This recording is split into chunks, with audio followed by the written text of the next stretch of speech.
మంచిర్యాల జిల్లా చెన్నూరు మండల కేంద్రం విలేకరుల సమావేశంలో ఐఎఫ్టియు జిల్లా సహాయ కార్యదర్శి బి గోపీనాథ్ మాట్లాడుతూ నిన్న ప్రెస్ క్లబ్ ఆఫీసులో రాత్రి 9:30 చొరబడి ప్రజాజ్యోతి విలేకరు వెంకటరాజుపై గుర్తు తెలియని నలుగురు గూండాలు దాడికి పాల్పడ్డారని, చుట్టుపక్కల వారు అడ్డుకోవడంతో తీవ్ర గాయాలతో బయటపడ్డారని, అనంతరం రౌడీ గూండాలు పారిపోయారు. దాడికి పాల్పడిన వారు పైసల కోసమే అనే విషయం అర్థమవుతుందన్నారు.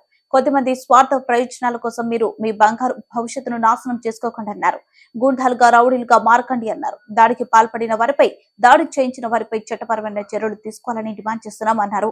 ఈ కార్యక్రమంలో ఐఎఫ్టియు చెన్నూరు డివిజన్ కమిటీ అధ్యక్షులు మాసాని రమేష్, చెన్నూరు స్వామి, పివైఐ చెన్నూరు మండల కార్యదర్శి తగరం వెంకటేష్, టీఎండబ్ల్యూయు చెన్నూరు డివిజన్ కమిటీ నాయకులు ఎండి ఆదిల్, కొంటే రాజు, గణేష్ తదితరులు పాల్గొన్నారు. రాత్రి 9:30 గంటల ప్రాంతంలో ప్రెస్ క్లబ్లో ఇద్దరు వ్యక్తులు చొరబడి అందులో గత వారం రోజులుగా రాస్తున్నటువంటి ప్రజాజ్యోతి విలేకరి ఎవరైతే ఉన్నారో ఆ వెంకటేష్పై ఇద్దరు వ్యక్తులు దాడి చేయడం జరిగింది.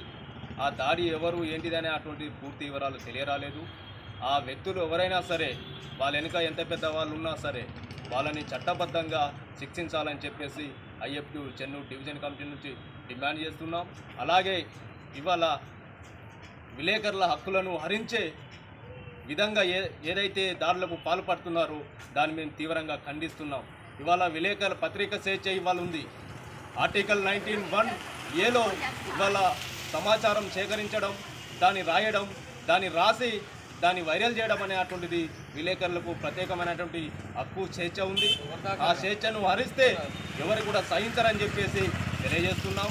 ఈరోజు ఇవాళ తెలంగాణ రాష్ట్ర వ్యాప్తంగా ఇవాళ ప్రజాపాలన అని చెప్తూ ఇవాళ ప్రజల సమస్యలపై రాస్తున్న విలేకరులపై దాడులు చేయడం అనేటువంటిది ఇది దుర్మార్గమైన చర్యగా మేము భావిస్తున్నాం. దీనికి కంపల్సరీ ఇవాళ విలేకరులు కానీ, రేపు భారత పౌరులు ఎవరైనా సరే ప్రశ్నించే గొంతులను నిర్బంధించడం కానీ, దాడులు చేయడం కానీ ఇది ప్రజాస్వామ్య దేశానికి ఇది ప్రమాదకరం. ఇది ఇలా చేయకూడదని చెప్పేసి మేము ఇవాళ కాంగ్రెస్ ప్రభుత్వానికి తెలియజేస్తున్నాం. ఈ దాడులు ఇలాగే కొనసాగితే రేపు ప్రజలు జరగబోయే ఎన్నికల్లో సరైన గుణపాఠం చెప్తారని చెప్పేసి తెలియజేస్తున్నాం.